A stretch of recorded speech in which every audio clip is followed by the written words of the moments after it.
Muito bem, gente. Nós vamos continuar aqui a nossa jornada pela nossa série Pode ou Não Pode, a série que vai nos acompanhar aí até o final do ano, que, aliás, já estamos no final do ano, né? Você piscou e o Natal já chegou, então não faltam muitos sábados até o ano acabar, e a perspectiva é que a gente caminhe, não nesse tema, mas nessa série, pelo menos até o final do ano, talvez um pouquinho depois. Mas o tema que a gente está tratando aqui, desde a semana passada, é sobre terapia. Então, a gente tem falado sobre psicoterapia, essa ideia de você marcar hora para ir no psicólogo e ter aquele atendimento, aquela coisa toda, para corrigir questões do seu mundo interior, questões dos seus pensamentos, da sua culpa, da sua identidade. Como é que o crente lida com isso? O crente pode ir na terapia ou não? Na semana passada, a gente introduziu o assunto a partir de 3 questões respondidas de modo diferente pela fé cristã e pela psicologia. A minha proposta é que não dá para você casar psicologia, psicoterapia, como a gente tem falado, e fé cristã. São coisas opostas, são coisas que se chocam.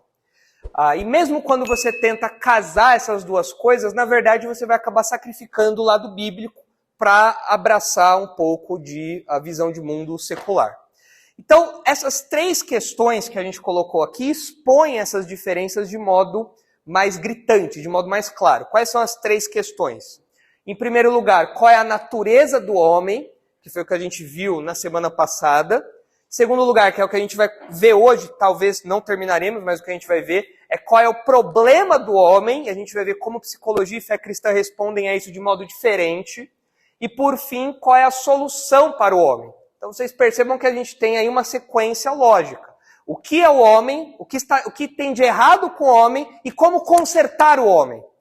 Então, a partir desse recorte, você consegue perceber esse choque da psicologia com a fé cristã, da psicoterapia com a fé cristã. Quando nós tratamos do primeiro ponto, da natureza do homem, a gente viu que há um conflito no objeto da psicologia. O que eu quero dizer com objeto da psicologia? A psicologia, como uma ciência, por assim dizer, ela se preocupa em trabalhar com um objeto, com um alvo. E qual é esse objeto? É o nosso mundo interior, que nós vimos que no Antigo Testamento a Bíblia chama de coração, no Novo Testamento a Bíblia fala de coração também, mas fala da mente, dos pensamentos. E nesse objeto, nesse mundo interior nosso, nós temos várias questões que são tratadas pela psicologia, ou tentam ser tratadas pela psicologia e pela fé cristã. E aí você tem um choque. Então, questões como identidade, questões como ética, consciência, emoções, papéis sociais, tudo isso daqui são questões reservadas à visão de mundo cristão, ou seja, como nós lemos essas questões a partir da Bíblia. O que a Bíblia diz sobre a minha existência, sobre a minha identidade? O que a Bíblia diz sobre a sexualidade? O que a Bíblia diz sobre o papel de homem e mulher no casamento? O que a Bíblia diz sobre culpa, vergonha, perdão? Nós interpretamos essas questões pela Bíblia. Enquanto a psicologia tem uma proposta secular para essas coisas, como a gente vai começar a ver com um pouquinho mais de profundidade hoje. De novo, eu falei para vocês que eu ministrei na Bahia uma série de palestras sobre isso, e não dá para eu enxugar tudo aquilo e trazer um conteúdo idêntico ao que está lá. Porque lá eu tive muito mais tempo para falar e a proposta era outra. Aqui eu estou fazendo um resumão, resumo do resumo aí, entendeu? Então, se você quiser ver isso com mais profundidade, vendo mais citações, interagindo com outras coisas, você vê lá a série de vídeos que você vai ter, talvez, a resposta para algumas das suas perguntas. Mas a nossa proposta aqui é ser resumida. Então isso é o que nós vimos na semana passada aí, respondendo a primeira pergunta. A gente viu que o homem é feito imagem e semelhança de Deus e, portanto, ele tem que ser tratado com dignidade. A gente viu que ele não pode ser manipulado justamente por ser imagem e semelhança de Deus. E a gente viu que o ser humano não é apenas parte material. Nós somos feitos de corpo e alma. E a alma é da competência da Escritura. Então, nós já vimos os primeiros choques aparecendo aí. Enquanto que a fé cristã coloca o ser humano como a coroa da criação, pelo relato da Bíblia, de Gênesis, o relato do Salmo 8 e tudo mais, a gente vê que para a psicologia o ser humano é um animal evoluído. E aí a gente tem uma grande diferença na tratativa disso. O modo como você enxerga o ser humano vai dizer muito do modo como você vai tratar o ser humano. E esse foi o primeiro choque que a gente viu. Mas olhando agora para o segundo ponto aí da nossa análise, nós vamos focar agora no problema. Qual é o problema do ser humano. Que o ser humano está quebrado é fato. Você pode olhar para dentro de você mesmo, você pode olhar ao seu redor, em qualquer lugar que você for, e você vai perceber que o ser humano está quebrado. Qualquer diálogo que você tem na escola, na faculdade, dentro de casa, você percebe que tem algo de errado com o ser humano. O ser humano não funciona tão bem quanto deveria. Tem algo desregulado. Tem uns parafusos soltos aí no mundo interior do ser humano. A questão é que o diagnóstico que você dá para esse problema, o nome que você dá para esse problema, a análise que você faz desse problema, a definição que você faz desse problema, vai impactar diretamente o tratamento que você vai dar para ele. E aqui a gente tem então um outro choque entre psicologia e fé cristã. Qual é o problema do ser humano? Dentre as várias vertentes da psicologia, você vai ter várias respostas para isso. Como eu vou trazer algumas aqui para vocês. Mas a Bíblia diz que o problema do ser humano é, basicamente, pecado. Pessoalmente, pecado. E quando você diagnostica um problema da forma errada, e você não dá o devido tratamento, isso é mortal. Eu lembro quando eu estava na escola, eu devia estar, sei lá, acho que eu estava no 6º, talvez o 7º, 8º ano, e eu me lembro que numa outra turma tinha um rapaz, eu não tinha muito contato com ele, mas sabia que ele existia, e do nada, pra gente, veio a notícia pro colégio todo de que aquele outro rapaz tinha morrido. O rapaz de outra turma tinha morrido. Por quê? Nossa, morreu jovem, sei lá, estava no 8º ano. O rapaz da outra turma morreu, por que que aconteceu? Não, é porque ele foi no médico, ele estava com dores abdominais, e o médico disse que ele não tinha que se preocupar, que ele tinha que ir para casa, porque ele estava com um desconforto abdominal simples, era só tomar lá algum remedinho que passava. Por que que o menino morreu? Porque, na verdade, o que ele tinha era apendicite. E o apêndice estourou. E infeccionou tudo. E o menino do 8º ano lá morreu jovem ainda, muito jovem, muito prematuramente, por causa de um diagnóstico errado. O que era um apendicite, um apêndice inflamado que estourou, foi tratado como se fosse uma cólica, uma coisa que qualquer remedinho da farmácia resolve. Então, qual que é o problema de você, qual a consequência de você diagnosticar errado alguma coisa? É mortal isso. E quando a gente fala do mundo interior, o problema é muito maior. Porque o diagnóstico que foi dado para aquele rapaz era um diagnóstico que se limitava ao corpo dele, por assim dizer, ao mundo médico, clínico. Agora, quando a gente fala da alma, nós estamos falando de um diagnóstico eterno. De um problema que pode impactar para você ter vida ou morte eternos.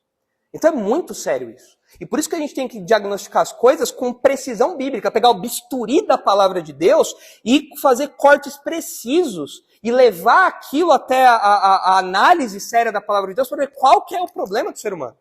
Então é isso que a gente vai caminhar aqui agora. E quando a gente contrapõe as visões seculares com a visão bíblica do problema do ser humano, nós temos o seguinte, focando nas visões seculares. Para algumas vertentes da psicologia, o problema do ser humano é patológico. Isso quer dizer o quê?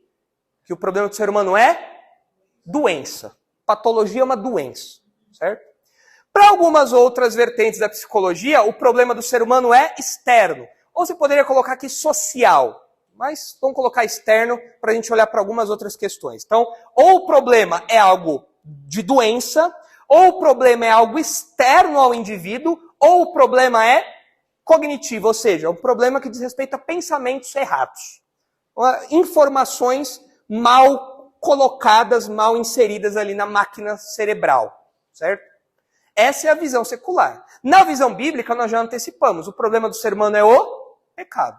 Esse é o problema do ser humano. Pessoal, interno, que se reflete no mundo exterior, que molda o mundo ao nosso redor, impacta o mundo ao nosso redor, mas é um problema de dentro do coração humano. É um problema de pecado. Para a visão secular não é assim. Para as visões seculares não é assim. Você tem essas matrizes aí, você tem esses nichos para colocar. Vamos olhar para o primeiro então. O problema do ser humano como algo patológico. Isso significa o quê? Vícios como gula, furto, mentira, adultério, excesso de redes sociais, tudo isso é tratado como doença, ou uma outra palavrinha que está na moda, transtorno, ou ainda uma outra palavra que está na moda, distúrbio. E por ser uma doença, um distúrbio, um transtorno, a pessoa não precisa de arrependimento, ela precisa do quê? Remédio, tratamento, Ela precisa de alguma coisa que a ajude a sair dessa condição de doença, dessa condição patológica. E aí a gente começa a ver um choque grande da psicologia com a fé cristã. Porque o que a Bíblia chama de pecado, muitas vertentes da psicologia chamam de doença. Eu trouxe aqui alguns exemplos para vocês que eu tirei numa pesquisa que eu fiz do ICD. ICD é um índice de doenças da OMS. Sabe a OMS, aquela coisa toda, tal, uau. Então, ela continua lá, firme e forte. E olha só que legal aí as definições dela, né? Então você pode, esse aqui é o ICD-11, né? Você pode navegar lá e você tem aqui, ó, desordens compulsivas, né? Enfim, relacionados aí a coisas que a pessoa não controla. Olha só um exemplo. Cleptomania. Sabe o que é cleptomania? Vamos ler a descrição dessa doença. Olha só. A cleptomania é caracterizada por uma falha recorrente no controle de fortes impulsos para roubar objetos na ausência de um motivo aparente. Por exemplo, os objetos não são adquiridos para uso pessoal ou ganho monetário. Há uma sensação crescente de tensão ou excitação afetiva antes dos casos de roubo e uma sensação de prazer, excitação, alívio ou gratificação durante e imediatamente após o ato de roubar. O comportamento não é melhor explicado por deficiência intelectual, outro transtorno mental e comportamental ou intoxicação por substância. Então, se você sente uma vontade doida de roubar, não é pecado. É uma doença. Você tá lá, você tá andando, nossa, como eu queria esse iPhone aqui. Mas não consigo me controlar. Você vai lá, você pega e você sente um prazer, né? Olha como é curiosa essa descrição, né? Há uma sensação crescente de tensão. É óbvio, você está roubando. É evidente, você vai ficar tenso, com medo. E depois uma sensação de prazer, excitação, alívio ou gratificação. É óbvio, você não foi pego. Mas isso é cleptomania. Você tem um impulso para roubar e você não se segura. Você tem cleptomania, já? Não? Alguém aqui? Já conheceu alguém que tinha? Roubar para a Bíblia é pecado ou é doença? Pecado. Mas vamos ver até onde o buraco vai. Agora um pouco mais rapidamente. Próximo, distúrbio de games. Essa é mais recente, distúrbio de games. É um distúrbio aí que é caracterizado por um padrão recorrente de falta de controle ao jogar. Pode ser online ou offline. Então a pessoa, ela joga com muita frequência, cada vez maior, ela coloca os jogos como prioridade em relação às outras coisas da vida, ela continua jogando apesar das consequências negativas. E a definição continua aí, né? Olha só, essa síndrome pode ser, normalmente fica evidente depois de um período de pelo menos 12 meses para que o diagnóstico seja dado. Sabe aquele adolescente que não tem domínio próprio, que fica jogando horas e horas e horas e horas e horas e horas e horas? Ele não é um viciado, ele não é uma pessoa com falta de domínio próprio. O que ele tem?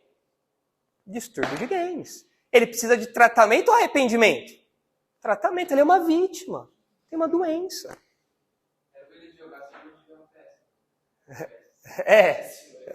Vocês lembram aqueles vídeos que tem quando o pai tira o videogame e o menino fica doido e se joga na cama e fica gritando? Lembra aquele que o pai pega o videogame e joga na churrasqueira? Tudo aquilo lá?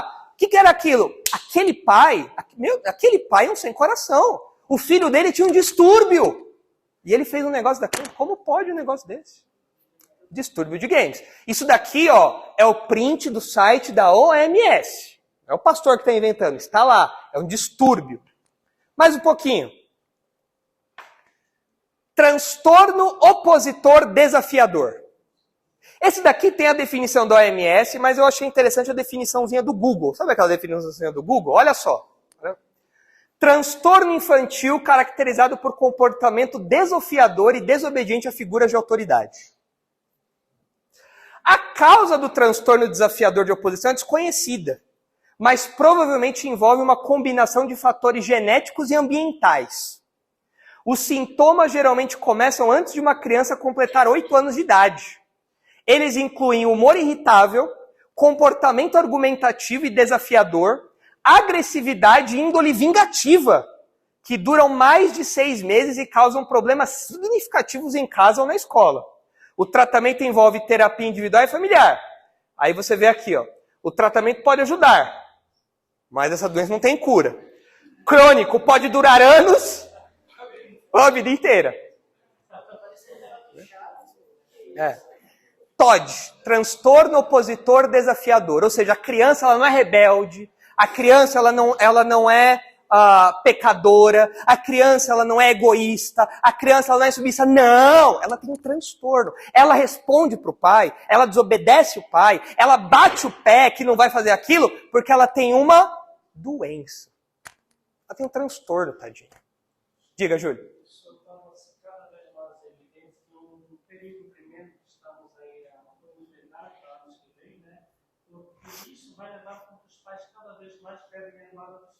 Claro, porque esse diagnóstico, se o pai, por exemplo, se o pai crente segue a orientação bíblica de disciplinar com a vara, a autoridade, o código vai falar, não, o que esse pai fez é anticientífico. Olha o laudo da ciência, esse menino tem TOD. Enquanto que a Bíblia fala, o coração, a estutice está ligada ao coração da criança. E o que é que tira isso? A terapia?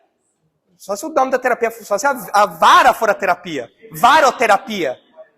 E é curioso, a gente dá risada, mas quando eu fui lá num debate na Bahia com um pastor psicólogo, que eu já mencionei semana passada, quando eu falei do TOD, em off ele falou assim, pastor, eu tô assustado. Como você pode defender a vara em pleno século XXI? Eu falei, mas a Bíblia diz, pai, vara, corrige a criança. Não, mas você tem que ver tudo mais que nós estamos agora em outro momento da história. Qual que é a mentalidade dele? A Bíblia ficou para trás. E agora a criança não tem pecado. Não é a disciplina física que vai tirar aquilo da criança. O que vai tirar aquilo da criança é a terapia, é o Freud, é o Foucault, essa galera toda aí que ele citava no debate. Então a Bíblia chama isso aqui de pecado. E eu acho que todo mundo aqui já teve TOD. Todo mundo aqui já teve. Alguns ainda tem às vezes. Alguns ainda tem uns lapsos aí de TOD ainda. Tem uns lances de TOD aí. Mas todo mundo nasce com TOD. Todo mundo nasce com um transtorno opositor desafiador. Talvez os que tiveram menos, talvez a Sofia, Evaristo, talvez, não sei. Agora, o Gilberto, por exemplo, tem cara de quem foi todeiro. Gilberto tem cara de quem tinha TOD violento. Henrique tinha TOD? Tinha uns momentos, né, de TOD. Vem um humor irritável, comportamento argumentativo e desafiador. Gente, mas o buraco fica mais embaixo. Isso aqui a gente dá risada. Mas olha isso.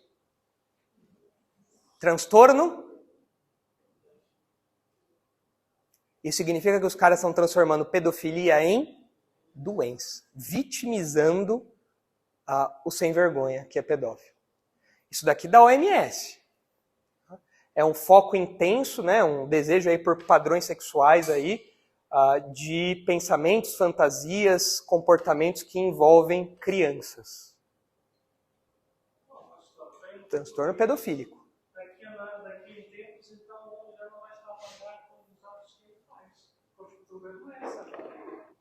Sabe qual é a questão, Júlio? Até os incrédulos estão percebendo que isso está indo longe demais. Eu tive que ler um material para preparar essas aulas, é de uma psicóloga, referência aí nas aulas das faculdades.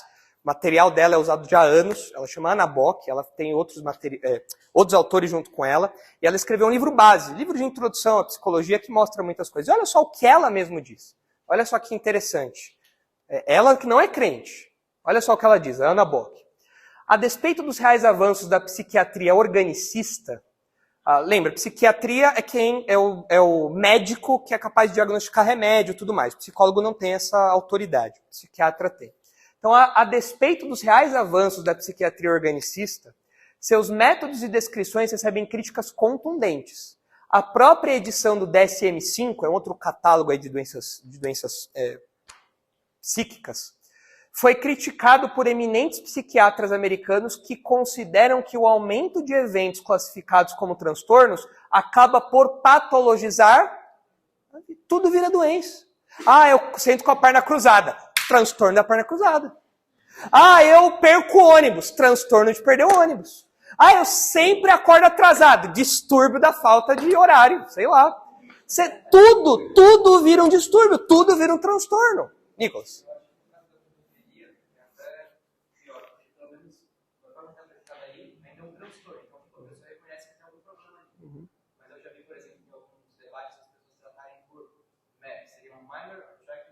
Pessoas que têm atração por menores. Você vai mudando a palavra que você trata, você vai... Exato. Porque é um processo. Se eu falo que é um pecado, existe um valor moral em cima disso. Quando eu falo que é uma doença, eu tiro o valor moral e eu coloco uma questão meramente orgânica. Isso. Agora, se eu tiro o valor moral, eu posso dar passo para onde eu quiser. Acabou. Hoje é um transtorno, mas pode ser que dali para frente seja algo aceitável, normal.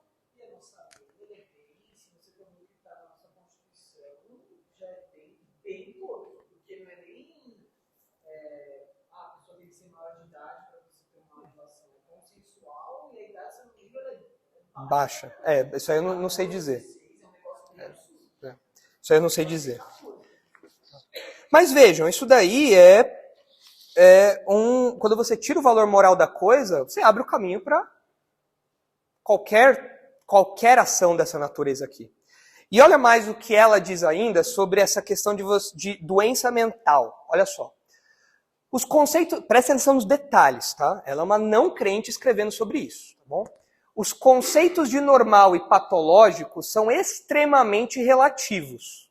Isso aqui já soa estranho pra gente. O que é normal e doente é relativo. Do ponto de vista cultural, já entra um elemento aqui que não é muito mensurável. Do ponto de vista cultural, o que em uma sociedade é considerado normal, adequado, aceito ou mesmo valorizado, em outra sociedade ou em outro momento histórico pode ser considerado anormal, desviante ou patológico. Nesse contexto, ela dá o exemplo do homossexualismo.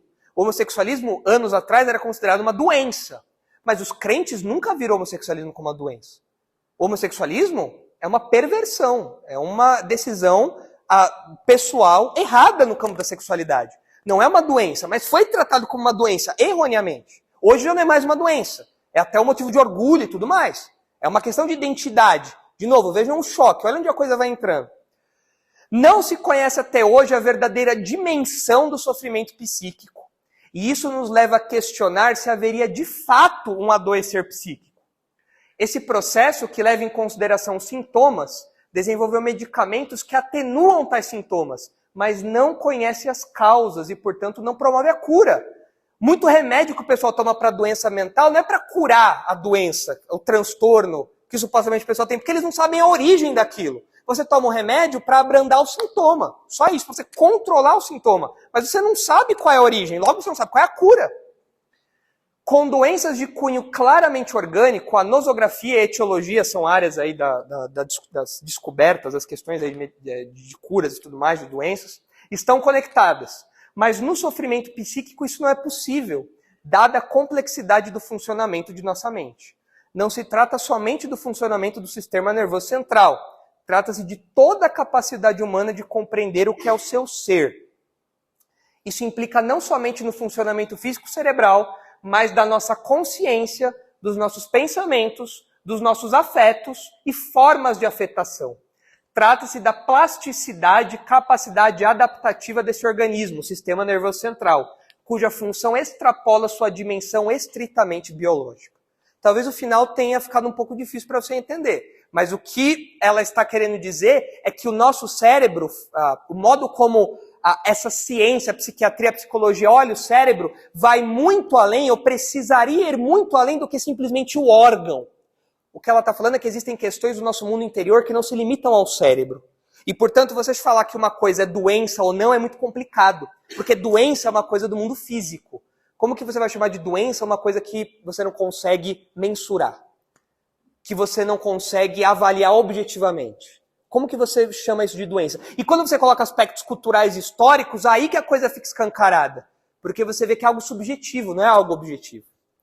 Então veja, ela está admitindo, como uma profissional renomada aí da área, que você definir o que é doença na mente é muito mais difícil do que parece. E há uma crítica dentro da própria psicologia sobre essa patologização da vida. Então isso mostra para nós que, de fato, das visões seculares ali disponíveis, essa daqui é talvez uma das mais complicadas de nós aceitarmos.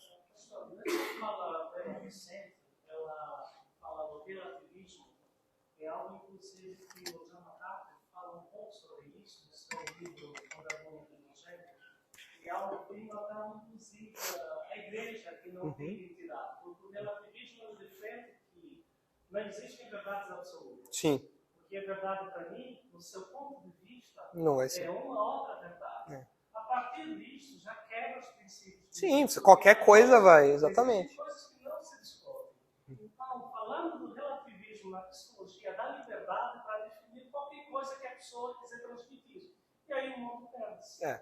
A gente não vai ter tempo de tratar isso, Júlio, mas naquelas palestras que eu dei eu trato com um pouco mais de profundidade, mas isso reflete a crise de autoridade que a gente vive. Até a época do René Descartes, lembra do René Descartes? Penso, logo existo. Até aquele momento, qual era o critério de verdade de todas as ciências?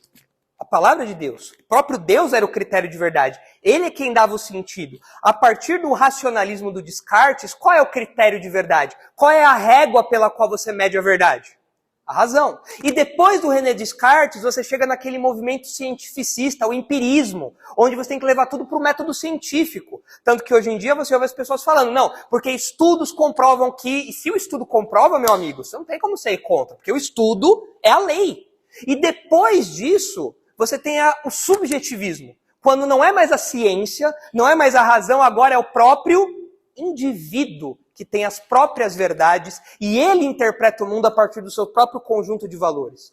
Então a Bíblia não é mais o que define o que é normal e anormal. É o indivíduo, é a ciência, é a razão, são coisas externas a Deus, são coisas internas do nosso mundo, sendo que deveria ser externo ao nosso mundo, deveria ser teorreferente, ou seja, Deus é o ponto de referência para a gente interpretar tudo. Ele é que dá o sentido e o significado para as coisas. Eu não posso dar sentido e significado para mim mesmo. Mas nós olhamos para dentro, ao invés de olhar para fora. Henrique.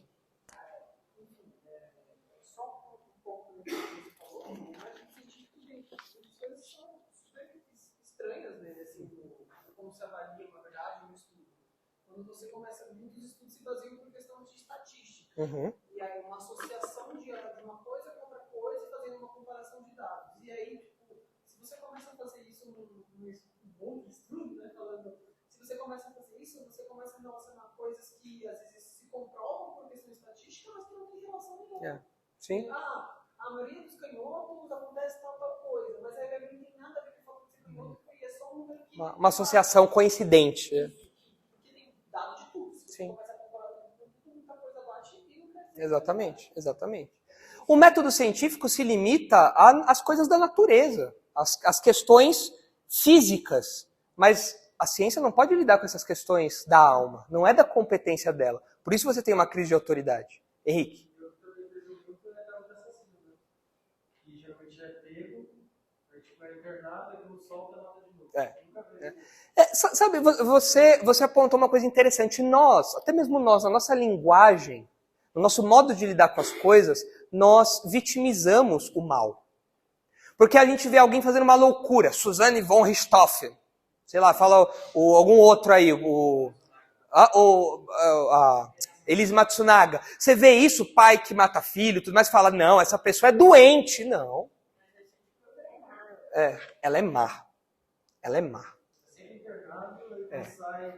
É pintado como alguém. Não, porque ele tem um distúrbio de não sei o quê. Não, ele não tem um distúrbio de não sei o quê. Ele não rasga dinheiro.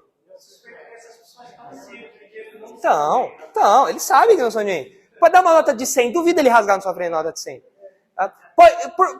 Quando você vê, por exemplo, o homem que bate mulher, ele tem um distúrbio. Não, ele não tem um distúrbio. Por que ele não bate em homem? Quem bate mulher, bate em homem. Porque louco bate em homem e mulher. Por que ele só bate mulher? Ele tem muita consciência do que ele está fazendo. Mas a gente adotou isso na nossa linguagem. Nossa, vê que doideira, vê que loucura, tava doido, só pode. Não, é mal, é maldade. A gente vitimizou um pouco o mal também, até mesmo assassinato. Mas há uma segunda visão secular aqui, que é o problema ser externo ao homem. Aqui o problema é do homem, mas é uma doença. Aqui o problema não é no homem. O homem continua sendo uma vítima, mas ele é uma vítima do que acontece fora, da sociedade, do que for. Existem várias vertentes da psicologia. Eu trouxe mais um exemplo aqui para vocês de uma vertente que se chama psicologia sociohistórica. Essa vertente da psicologia, ela interpreta o ser humano a partir dos ideais marxistas. Então você vai ver muita coisa aí perto do que a gente encontra de discurso por aí, na mídia e tudo mais. Olha só, a mudança individual, uma definição disso, tem sua raiz nas condições sociais de vida. Assim, não é a consciência do homem que determina as formas de vida, mas é a vida vivida que determina a consciência. Ou seja, não existe um padrão externo ao indivíduo, não. É o próprio indivíduo que, por causa do meio onde ele está, ele vai construindo a sua consciência, suas noções de certo e errado, sua percepção de mundo. É algo que vai sendo construído de fora para dentro. O ser humano constrói o seu mundo interno à medida que atua e transforma o mundo externo. A consciência não se limita apenas ao saber intelectual. Ela inclui o saber das emoções e sentimentos, o saber dos desejos, o saber do inconsciente. A consciência humana é produto das relações sociais que os seres humanos estabelecem. Ou seja, quem você é no seu mundo interior é resultado direto do que acontece ao seu redor. O homem é fruto do meio. No caso dessa abordagem aqui, é uma abordagem voltada para o marxismo, como eu falei, tudo mais. Então você tem toda uma pegada social, aquela coisa toda. Psicologia sociohistórica. Isso está no mercado das ideias. O problema não está no homem, o problema está fora. O bandido é bandido por quê? Por que o bandido acha que roubar não é tão errado? É porque o mundo onde ele cresceu é o mundo que coloca o miliciano, o traficante, como alguém que não é tão contra a lei assim, tão fora do normal assim. Então o mundo interior dele, as noções de certo e errado, os pensamentos, os valores dele foram construídos a partir disso. Bom, diga. Você falou do miliciano, e tem até aquilo, né, que tipo, quem nasce na favela geralmente é defendido, tá, porque ele cresceu ali, então pra ele o bandido é bom. E aí quando ele vai matar alguém, fala, não, ele cresceu naquele exatamente. meio. Então... Aquele meio definiu quem ele é. Então não existe um valor transcendental. Não existe algo acima de nós que rege toda a humanidade, não. Isso depende de onde você cresceu. Quem tinha levantado a mão, Henrique? Diga. Eu já tinha visto o vídeo de porquê. Você vai precisar de alguém para botar a culpa. Porque as circunstâncias me obrigaram a isso e tudo mais. Eu cresci assim e tudo mais. É isso daí.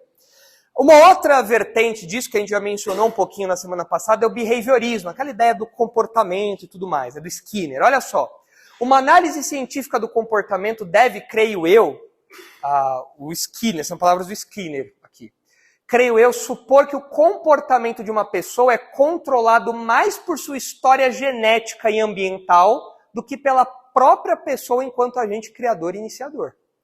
Ou seja, o indivíduo não é mais responsável. Quem é responsável pelas decisões dela? A história genética, o ambiente. Para Skinner, o homem é apenas um animal. O homem é produto de seu meio ambiente. Foi criado pelo mesmo, depende dele, e se conhecêssemos todas as contingências, veríamos que o homem é estritamente determinado por ele. Ou seja, o que determina o meu mundo interior, de novo, é o externo. É o que está fora de mim. Vocês devem lembrar disso, de modo muito prático, nessa obra aqui, do Aloysio Azevedo, o Cortiço. Lembra-se do Cortiço? Qual é a filosofia por trás do Cortiço? É a visão de um mundo naturalista, onde o homem é determinado diretamente pelo meio. Qual é o meio que determina o comportamento dos moradores do Cortiço? É o próprio Cortiço. O próprio Cortiço é como se fosse um personagem vivo que dirige a vida daquelas pessoas ali. Isso é behaviorismo, isso é, de algum modo, talvez, a psicologia sociohistórica. O que acontece ao seu redor determina o seu mundo interior, sua consciência, seus valores, suas emoções, tudo isso daí é determinado fora. Os seus problemas vêm de fora de você, não de dentro de você. Como se você não pudesse fugir de uma situação que Exato. na sua vida. Você está vendo que uma situação está te levando para um caminho, você consegue perceber isso, sabe? Exatamente. Nessa visão aqui, especificamente do cortiço, não. Seu destino já está traçado pelo meio ambiente. Isso é psicologia.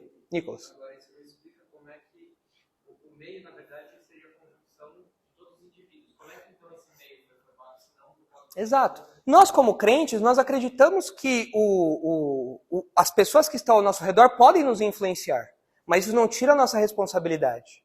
Isso não tira nosso papel ativo em construir esse ambiente e de rejeitar esse ambiente a partir dos padrões externos da palavra de Deus.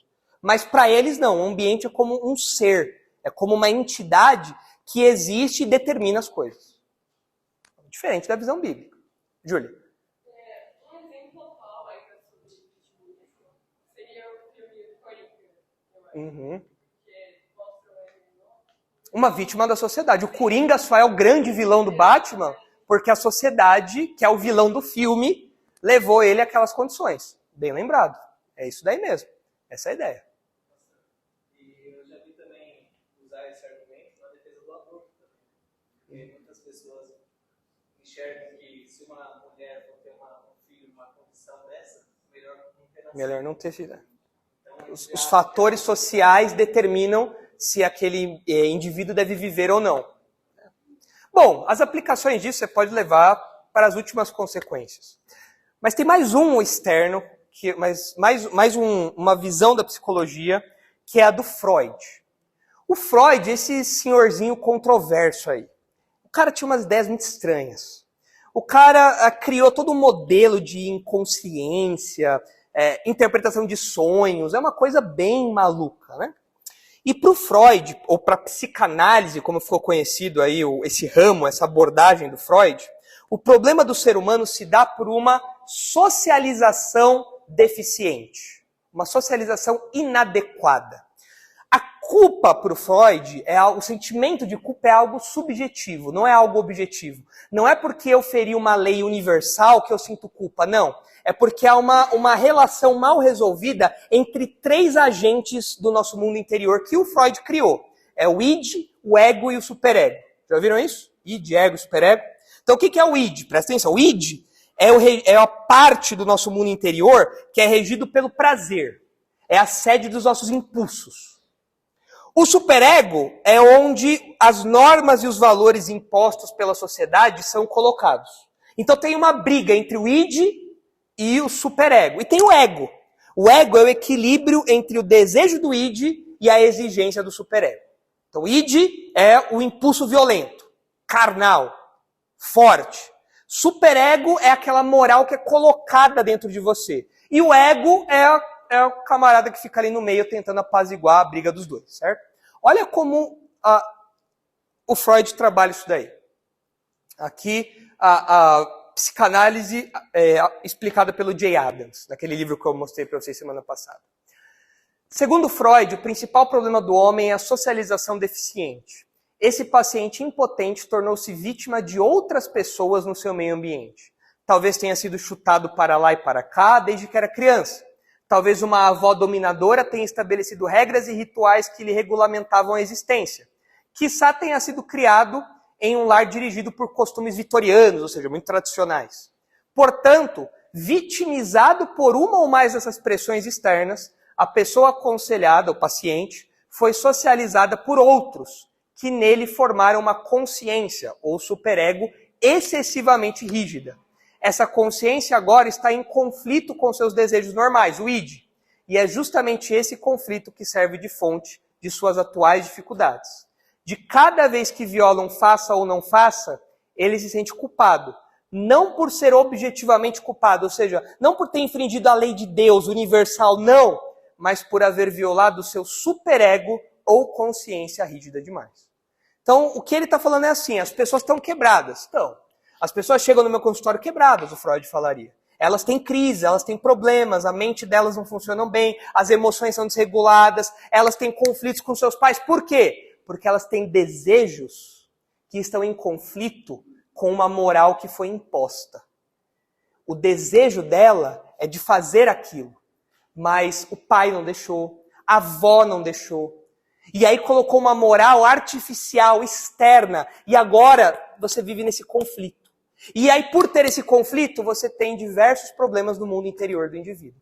Como que você resolve isso? Você tem que mascarar o desejo. O desejo do id tem que assumir uma forma politicamente correta para poder vir para fora e tudo mais. Então, no final das contas, a culpa é de quem? De quem que é a culpa aqui para o Freud, na psicanálise? A culpa pelo pecado do indivíduo é do indivíduo? Não, a culpa é de quem? De quem criou. E quem cria? O pai, a mãe, a avó, a igreja. Ah, porque eu cresci num ambiente muito legalista, onde o homossexualismo era visto como algo errado. É por isso que então eu me assumi depois que saí, depois que cresci da igreja. Saí da igreja e me assumi porque isso era algo que me reprimia. E foi imposto para mim, e o meu desejo era outro. E eu vivia ali acanhado e tudo mais, mas colocaram esse padrão em cima de mim. A igreja é o vilão dos conflitos internos da pessoa. Os pais são os vilões. E aí qualquer problema que você imaginar, você pode jogar a culpa para alguém. Exato. Porque a culpa é algo subjetivo. A Yasmin pode ter um parâmetro de verdade, de culpa, de vergonha, de medo, de obediência, porque o Júlio e a Ruth colocaram um determinado padrão nela. E ela tem os próprios desejos dela. Agora o Jean tem um outro padrão. E tem um outro superego. E tem um outro tanto de desejo. E não é cada um de nós. É fruto dessa modelagem, dessa socialização que outras pessoas fizeram em nós. E a gente vive nesse conflito entre os nossos desejos e essa moral externa que foi colocada em nós, de modo individual. Então não tem nada objetivo. Dá para fazer um paralelismo. Ela fez a descrição dos elementos, apresentou o problema, mas na apresentação da descrição dos elementos, poderíamos fazer um paralelo ao pecado. Só que eles chegam ao ponto de desviar-se de Deus e diz que o motivo é um outro elemento. Exato. Não é que o homem realmente Não. É um pecador. Não, problema. Agora, olha só. Vamos para Gênesis agora. A gente falou muito já de psicologia, cansa falar desse pessoal. Vamos ver o que a Bíblia fala disso tudo. Especificamente olhando para esse exemplo do Freud. E essa tendência de colocar, na visão secular, colocar o problema fora do ser humano. Olha só aí, Gênesis 3. Olha só como culpa, vergonha e medo são objetivos, não são subjetivos. Não são meros mecanismos que o nosso mundo interior acha para controlar as coisas. Não. É algo objetivo porque a gente fere valores objetivos. O próprio Deus estabeleceu leis universais. Nós ferimos isso. Por isso nós sentimos culpa e tudo mais. Olha só aí Gênesis 3, a partir do versículo 7. Depois que Adão e Eva pecam, olha só. Abriram-se então os olhos de ambos, e percebendo que estavam nus, coseram folhas de figueira e fizeram cintas para si. Quando ouviram a voz do Senhor Deus, que andava no jardim pela viração do dia, esconderam-se da presença do Senhor Deus, o homem e sua mulher, por entre as árvores do jardim. E chamou o Senhor Deus ao homem e lhe perguntou, onde estás? E ele lhe respondeu, ouvi a tua voz no jardim, e porque estava nu tive medo e me escondi. Perguntou-lhe Deus, quem te fez saber que estavas nu? Comeste da árvore que te ordenei que não comesses? Pausa até aqui. Quais são os sentimentos que Adão está experimentando nesse momento? Ele está experimentando medo, culpa, vergonha. Okay? Agora, no texto você percebe detalhes que Deus não tinha falado para Adão, nada para alimentar o superego dele.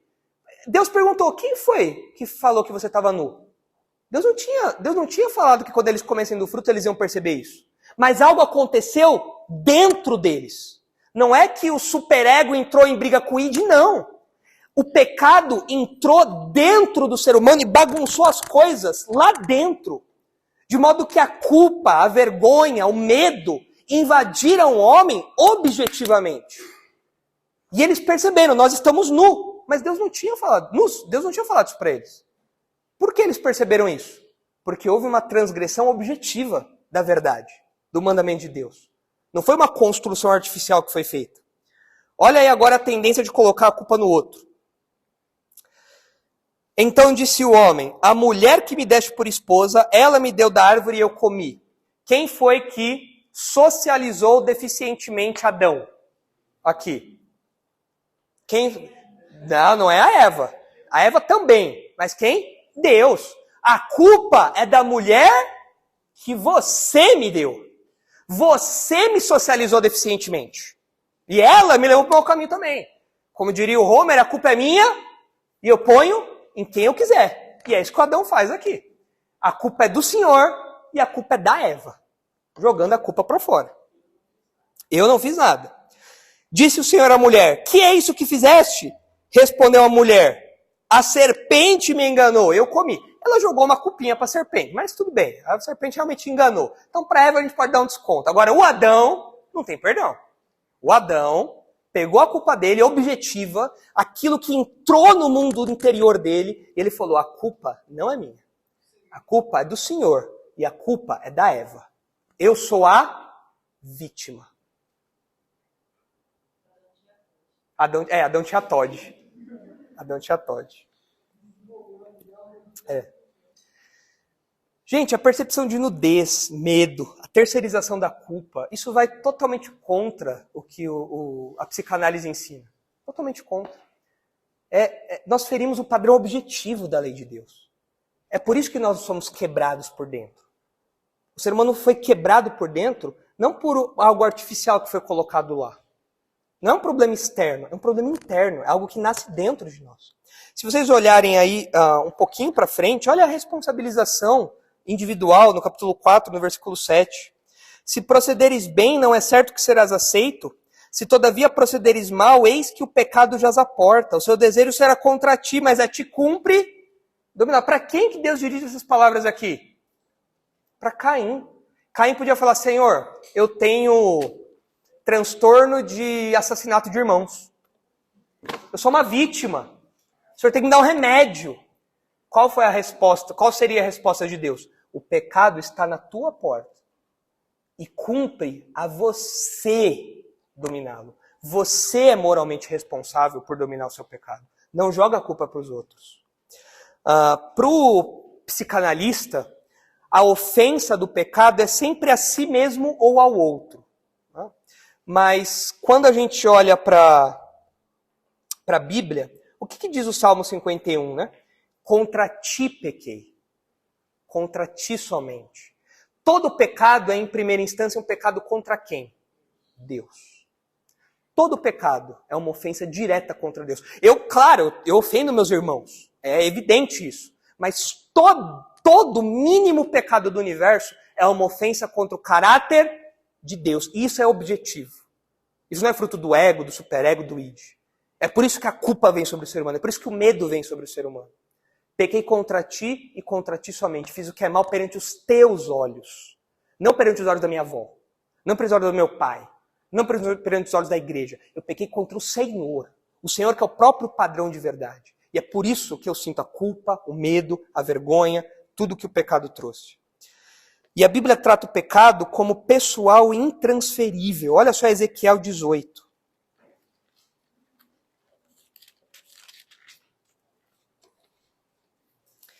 Ezequiel 18, 19.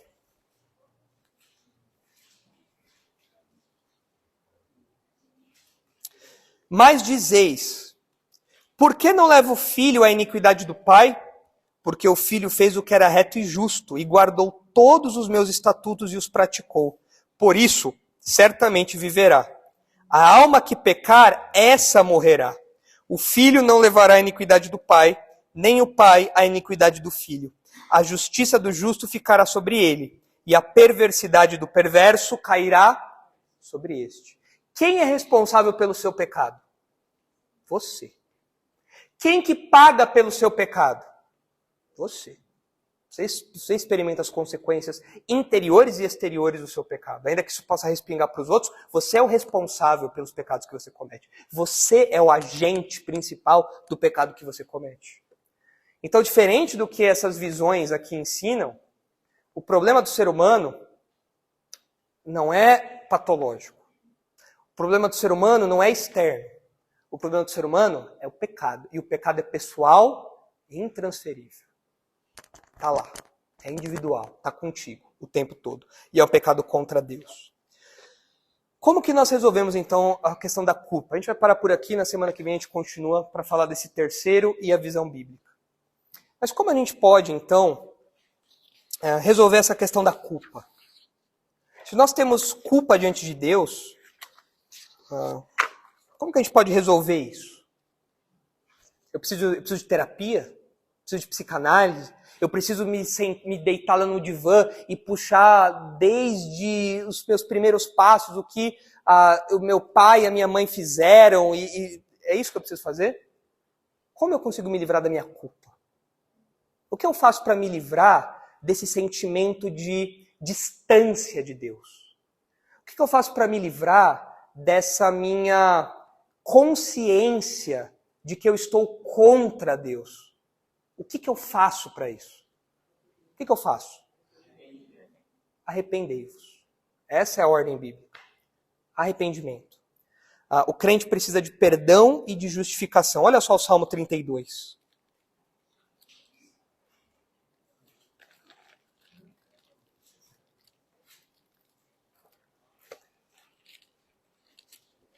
Salmo 32, 1. Bem-aventurado aquele cuja iniquidade é perdoada, cujo pecado é coberto. Bem-aventurado o homem a quem o Senhor não atribui iniquidade, e em cujo espírito não há engano, não há dolo. O que é ser feliz? O que é ser bem resolvido? O que é ser saudável interiormente à luz da Bíblia? É ser bem-aventurado. O que é ser bem-aventurado? É ter o seu pecado perdoado. Isso é a solução para o problema do homem. É ter o pecado perdoado. Quando você vê em Romanos, a gente vai terminar com Romanos aqui. Romanos capítulo 5. Olha o versículo 1. Justificados, pois, mediante a fé, temos paz com Deus. Desde o pecado de Adão e Eva, nós vivemos em inimizade com Deus. Mas quando nós somos declarados justos por termos fé em Jesus, cremos que Ele morreu em nosso lugar, crendo que Ele pagou o preço que nós tínhamos que pagar, então agora nós desfrutamos de paz com Deus, por meio de nosso Senhor Jesus Cristo. E em Romanos 8:1, nós lemos assim: agora, pois, já nenhuma condenação há para os que estão em Cristo Jesus. Não tem mais dívida, não tem mais barreiras, não tem mais impedimentos entre nós e Deus. Então, nós já antecipamos aqui um pouco da resolução. Qual que é a solução para o problema do homem? A única solução para o problema do homem é o Evangelho. Só. Não adianta você jogar a culpa na doença, não adianta você jogar a culpa nos seus pais, na sua criação, no seu meio ambiente. Não adianta você jogar a culpa em pensamentos disfuncionais, como a gente vai ver na semana que vem. Você precisa do Evangelho. A porta de entrada para a solução dos problemas do homem, a única, é o Evangelho. Por isso que Jesus disse, eu sou o caminho. Eu não sou um caminho, Jesus disse. Não é ele, Freud, Skinner, não. Só há um caminho para resolver os problemas mais profundos do ser humano. E isso é Evangelho. Nós precisamos de perdão, justificação. É isso que a gente precisa para lidar com a nossa culpa, com a nossa vergonha, com o nosso medo. É isso que a gente precisa. E Jesus fez isso por nós na cruz. Certo? A gente vai parar por aqui hoje. Questões até aqui? Entenderam tudo? Sofia entendeu? Tá com uma cara de quem tá com o id meio confuso. O id, o superego, tá refletindo aí. Tá digerindo. Gui, meu seu superego tá de boa? Tá? Júlio, seu id, tá beleza? Besteira essas coisas, né? Que besteira. E o Freud, na verdade, é até pior, porque ele constrói todo o pensamento de crescimento humano dele com base na sexualidade. Então, tudo gira em torno da sexualidade, complexo de Édipo, a coisa é bem mais embaixo. Não dá para falar aqui, não tem tempo. Mas se você for ler um pouquinho depois, você vai ver que o buraco é bem mais embaixo. A coisa é bem mais feia do que parece. Henrique. Essas pessoas assim que botam culpa, eu já teve um caso na escola que tinha um moleque que ele era folgado. Ele é folgado. Tem transtorno opositor desafiador. Não, que ele tinha, tipo, que ele gostava de provocar, que era um problema mental. Problema mental. Ele chegou um dia que ele foi fazer isso comigo. E você deu um golpe nele. Ele bateu, bati nele. Aí, curou. Aí ele começou a chorar tudo. Eu lembro que passou uma semana, a coordenadora me chamou lá, pessoas. Aí ela começou a chorar risada, eu cheguei a conversar comigo. O engraçado é que você bateu nele e estava sendo culpado. A coordenadora falou isso. Não tá, parou, curou. Você curou. Você é um terapeuta. Você curou. Precisou de uma dose de soco com uma rasteira, pronto, já resolveu. Pronto, resolvido. Todo transtorno de graça, rápido. Ele tinha um transtorno de ser folgado. Aí encontrou o terapeuta e resolveu o problema. Empírico, Aí, ó.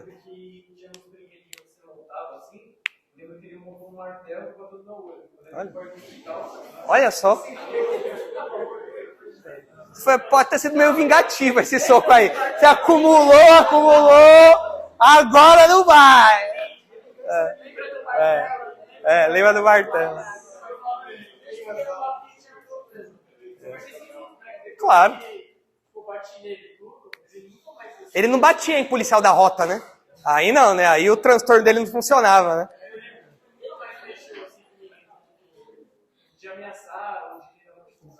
Mas isso daí, gente, hoje em dia é a moda. Você falar que você tem transtorno, distúrbio. A gente sabe que isso é um jeito de vitimizar, que é mentira. A gente sabe que o problema do ser humano é o pecado, é no coração. Jesus falou isso. Adultérios, homicídios nascem onde? No coração do ser humano. É por isso que a gente precisa de um novo coração. Eu tinha medo, né? Porque todo mundo estava caindo, né? Ela queria brigar por causa disso, né? Enquanto você estava falando, você pode. Mas o coordenador deu risada e falou. Ela te agradeceu, falou: pronto, você aumentou o número de matrículas da escola agora. Muita gente ia reclamar. Aí naquele dia eu ia proteger ele. Depois disso, elas meio que. Depois elas te chamavam: Henrique, tá tendo uma crise lá. Dá um jeito lá no. Claro. Júlio. Algo pertinente, pastor. Até o momento, esses conceitos apresentados por esses atores, partindo do pressuposto que eles reconhecem que existe um Deus soberano e que existe um inferno, pelos conceitos apresentados por eles, até o momento ninguém está no inferno. Não. Eles são vítimas. Claro, o inferno existe. Porque a ofensa não é contra o próprio Deus objetivamente. Não é. É contra um conjunto artificial de valores subjetivos. Então não tem inferno. Mas para ele, isso na verdade é só um reflexo da pergunta anterior que a gente fez. Se o ser humano não tem alma, então não existe essa coisa de céu e inferno. Então é um processo lógico. Mas vejam, tudo isso que a gente tem falado, eu sei que tem muito conceito aí, né? A gente está fazendo um resumão do resumão do resumão. Mas é para vocês verem que o choque é real, o conflito é real. Não é o pastor obscurantista, não é o pastor retrógrado, não. Vocês estão lendo. Eu trouxe citações de psicólogos não crentes apresentando como a coisa funciona. E vocês estão vendo isso, a realidade é essa. O que é ensinado, o que é praticado, é isso. Esse é o universo da psicoterapia. Então, o crente que se expõe a isso está com algumas ausências de doutrina sadia aí. Mas beleza, vamos orar. Na semana que vem a gente continua então. Chega de psicoterapia por hoje. Nossa dose já está muito alta, né, Yasmin? Já está muito forte. Vamos descansar agora, comer um croissant. Vamos nos tratar aí. Santo Deus, obrigado pelo tempo que tivemos aqui. Obrigado pela riqueza da sua palavra, Pai. Nós podemos encontrar nela o contraponto a todas essas ideias seculares que são apresentadas para nós. Obrigado porque em Jesus Cristo nós temos a solução da nossa culpa, da vergonha, do medo. Obrigado, Pai, porque nós não conseguíamos lidar com o nosso problema, com o nosso pecado. Nossa condenação era eterna, mas o Senhor enviou o seu Filho para morrer em nosso lugar, assumir a posição que era nossa e como nosso representante agora, Jesus pagou o preço que tínhamos que pagar. E agora nós estamos livres de culpa diante do Senhor. Agora nós temos um novo coração, uma nova mente. Fomos libertos da escravidão do pecado para obedecer ao Senhor. Ajuda-nos, Pai, a interpretar todas essas propostas à luz da Tua palavra, rejeitando todas essas ideias que são contrárias ao que o Senhor ensina, ao sentido, ao significado que o Senhor dá. Dá-nos humildade para nos submetermos à Tua palavra, dá-nos um espírito de sujeição para que nós realmente obedeçamos ao Senhor e nos dediquemos a conhecer mais o Senhor e assim conhecer mais a nós mesmos. Abençoa nosso tempo agora de congraçamento e nosso retorno para casa. Em nome de Jesus que nós oramos. Amém.